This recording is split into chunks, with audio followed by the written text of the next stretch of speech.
जय श्री राधे सभी मित्रों को हमारे YouTube चैनल में आपका बहुत बहुत स्वागत है। तो आज के वीडियो में हम समझेंगे कि भगवान नाम के सहारे हम कैसे भवसागर को पार कर सकते हैं। तो वीडियो को बिल्कुल भी स्किप ना करिए, नहीं तो आपको बिल्कुल समझ में नहीं आएगा। तो सबसे पहले हम एक कथा के माध्यम से समझेंगे कि भगवान नाम का सहारा हमें किस प्रकार लेना है। तो एक गोपी हुआ करती थी वृंदावन में।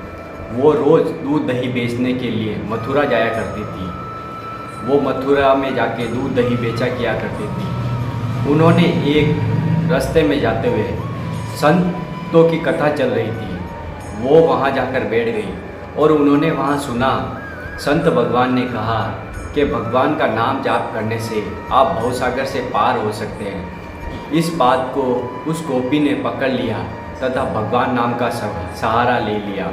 गोपी हमेशा के ही तरह वो दूध दही बेचने मथुरा जाया करती थी। एक दिन वह मथुरा जा रही थी, बीच में एक यमुना नदी आती है। यमुना नदी को पार करने के लिए उसे पार करने के लिए बहुत नाविक होना चाहिए, तब वो उसे पार करवाता है। लेकिन उस समय गोपी ने सोचा कि भगवान नाम से हम भवसागर को पार कर सकते हैं, तो ये नदी को भी पार कर सकते हैं। तो उन्होंने भगवान नाम का सहारा लिया।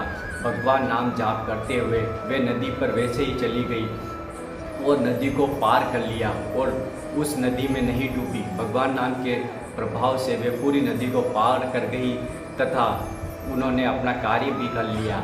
एक बार संत भगवान के ऐसी कृपा से गोपी ने सोचा कि संत भगवान को हमारे घर पे बुला के भोजन करवाना चाहिए, प्रसादी करवानी चाहिए। जिस गोपी ने संत भगवान को भोजन के लिए आमंत्रण किया, लेकिन वही नहीं थी, यमुना नदी बीच में आई। तो उन्होंने संत जन ने कहा कि नाविक को बुलाइए, नाव में बैठकर हम नदी को पार कर जाएंगे।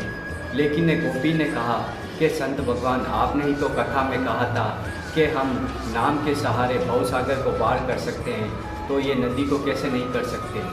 तो उन्होंने संत भगवान ने सोचा, उन्होंने गोपी को कहा पहले आप चलिए, फिर मैं पीछे पीछे आता हूँ।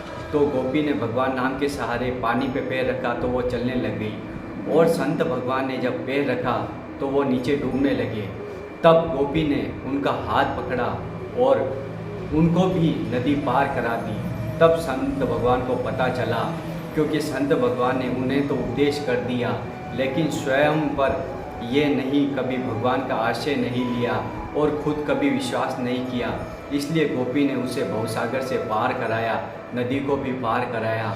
तो इस वीडियो का मकसद यही है कि भगवान नाम के जाप से आप कहीं भी किसी भी समय कोई भी कार्य कर सकते हैं।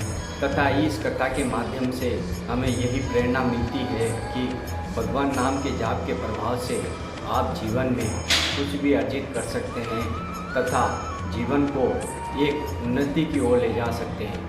क्योंकि कलिकाल, ये कलयुग जो चल रहा है, उसमें केवल नाम आधार की महिमा है। जो भगवान श्री राम का नाम है, कृष्ण का नाम है, उस नाम के जाप से आप निरंतर इतनी आध्यात्मिक शक्ति प्राप्त करेंगे, दिव्य शक्तियाँ प्राप्त करेंगे जिससे आप जीवन में वापस जन्म नहीं लेना पड़ेगा और भवसागर को पार हो जाएंगे।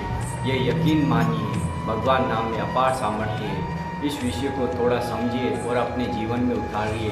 अगर आप अपनी इंद्रियों पे संयम करते हैं, रोज़ाना नाम जप करते हैं, अपने आचरण सही रखते हैं, अपनी दिनचर्या सही रखते हैं, लोगों को दुख नहीं देखते, उन्हें सुख प्रदान करते हैं, पुण्य कर्म करते हैं, तो आपको फिक्स है कि भगवत प्राप्ति होगी। आपको भगवान के श्री चरणों में जगह मिलेगी और आप भवसागर को पार कर जाएंगे। क्योंकि नाम महिमा के आगे कुछ भी नहीं है।